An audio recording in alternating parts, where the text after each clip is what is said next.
আবু হুরায়রা যে দেশে সেখানে বরকত, তার খাদ্যেও বরকত। এখন আসেন, আবু হুরায়রা রাদিয়াল্লাহু তাআলা আনহু এবং তার মা, তাদের জীবনেও কি পরিমাণ রসুলের দোয়ার প্রভাব আর বরকত এবার একটু দেখে নিন।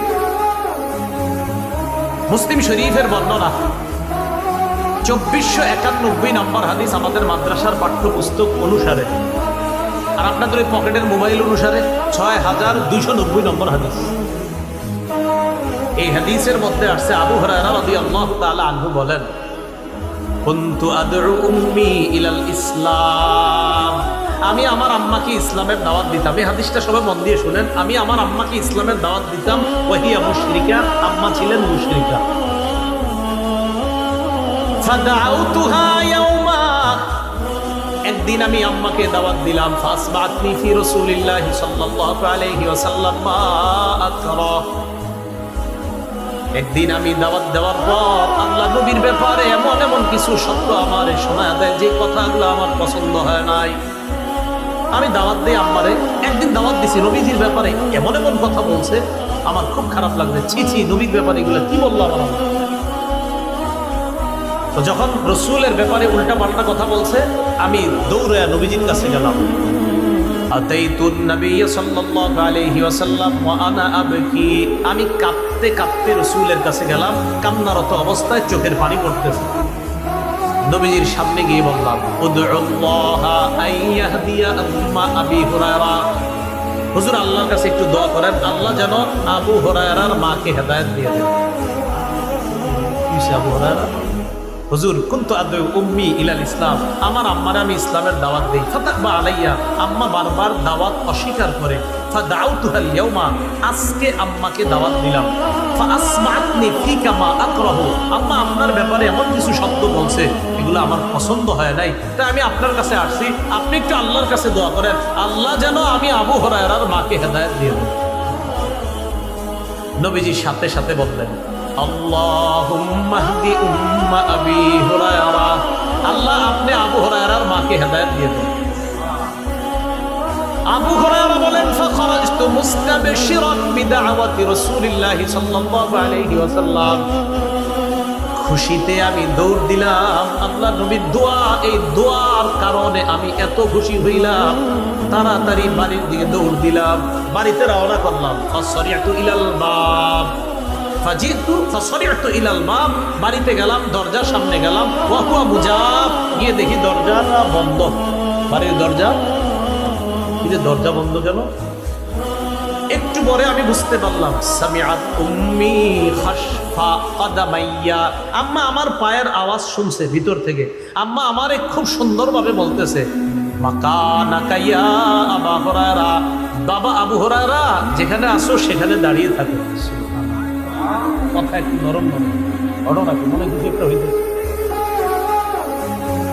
আবু হুরায়রা বলতেছে, আম্মা বলতেছে, আবু হুরায়রা যেখানে আসো সেখানে দাঁড়িয়ে থাকো।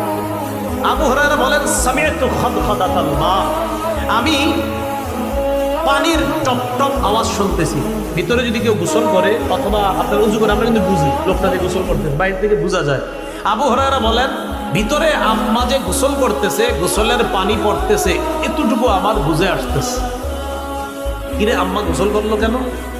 আবু হুরায়রা বলেন, আম্মা গোসল করলেন, ইগতাসালাত, গোসল করলেন, ওয়ালাবিসাত দিরআহা, চাদর বললেন, ওয়াজিলাত আন খিমারিহা, তাড়াতাড়ি ওড়নাটা পেঁচাইতে পেঁচাইতে ফাতাহাতিল বাব, দরজাটা খুইলা, আমি সামনে দাঁড়ানো, আম্মা দরজা খুলেই বলতেছে, আশহাদু আল্লা ইলাহা ইল্লাল্লাহ ওয়া আন্না মুহাম্মাদার রাসূলুল্লাহ, আমি সাক্ষ্য দিচ্ছি আল্লাহ ছাড়া কোনো ইলাহ নাই, মুহাম্মদ সাল্লাল্লাহু আলাইহি সাল্লাম আল্লাহর রাসূল। সুবহানাল্লাহ।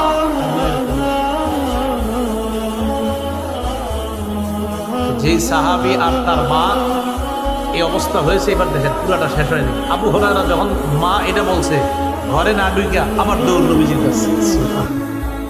আগের বার দৌড় দিছে, যাওয়ার পরে কি অবস্থায় ছিল, চোখের পানি। আবু হুরায়রা বলেন, আজকে যে আমি গেলাম, এই যে এখন যে আবার গেলাম আম্মার সামনে থেকে, ওয়া আনা আবকি মিনাল ফারাহ, এখনো কাঁদতেছি, তবে এটা খুশির কান্না। আগে গেছি কাঁদতেছি, এখনো কাঁদতেছি, এটা খুশির কান্না। আমি নবীজির কাছে গিয়ে বললাম, ইয়া রাসূলুল্লাহ, সুসংবাদ গ্রহণ করেন, ইস্তাজাবাল্লাহু দাওয়াতাক, আল্লাহ আপনার দোয়া কবুল করেছেন। ওয়া হাদা উম্মা আবি হুরায়রা, আবু হুরায়রার মাকে আল্লাহ হেদায়েত দিয়েছেন। নবীজি হামিদাল্লাহ, আল্লাহর প্রশংসা করলেন, ওয়াসনা আলাই, এবং আল্লাহর শুকরিয়া আদায় করে প্রশংসা সুলভ কিছু বাক্য বললেন। আবু হুরায়রা রাদিয়াল্লাহু তাআলা আনহু বলেন, ইয়া রাসূলুল্লাহ, আরেকটা আবদার ছিল আপনার কাছে।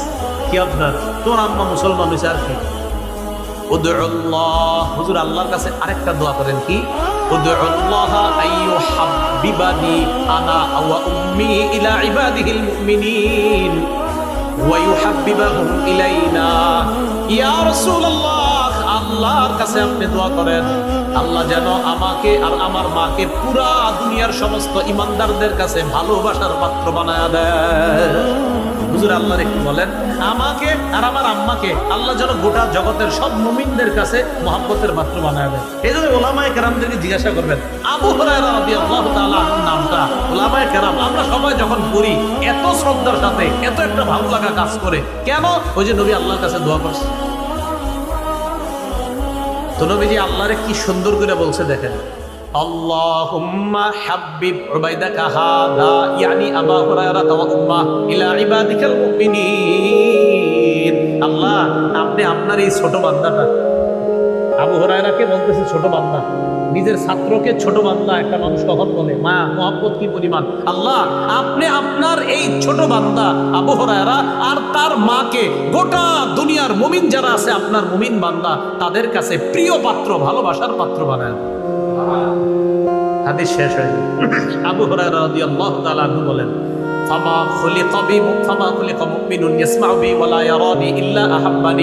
এরপর দুনিয়াতে যত মুমিন জন্মগ্রহণ করেছে আমার ব্যাপারে শুনেছে অথবা আমাকে দেখেছে, সাথে সাথে আমারে মহব্বত করছে। তাহলে আবু হুরায়রা যে দেশের, সেই দেশের বরকতের দোয়া নবী করলেন। আবু হুরায়রার খাদ্যের বরকতের দোয়া করলেন। আবু হুরায়রা আর তার মা গোটা জগতের মুমিনের কাছে যেন মহব্বতের পাত্র হয়, এই দোয়া নবী করলেন। ও পৃথিবীর মুসলমান, কিভাবে একজন মুমিন হয়ে আমি আপনি যে আবু হুরায়রা রাসূলে আল্লাহর কাছে বললেন তাকে ভালোবাসার পাত্র বানায়া দেন, আমরা দোয়া করব যারা না বুঝে তার সমালোচনা করে আল্লাহ তাদেরকে হেদায়েত দান করে যেন ঈমানের পথে নিয়ে আসে। কারণ আবু হুরায়রাকে মহব্বত করার জন্য ঈমান শর্ত, কারণ ঈমানদার বান্দা বলছে হাদিস। এই গেল আবু হুরায়রার ব্যাপারে, তার মা আর তার ব্যাপারে কথা।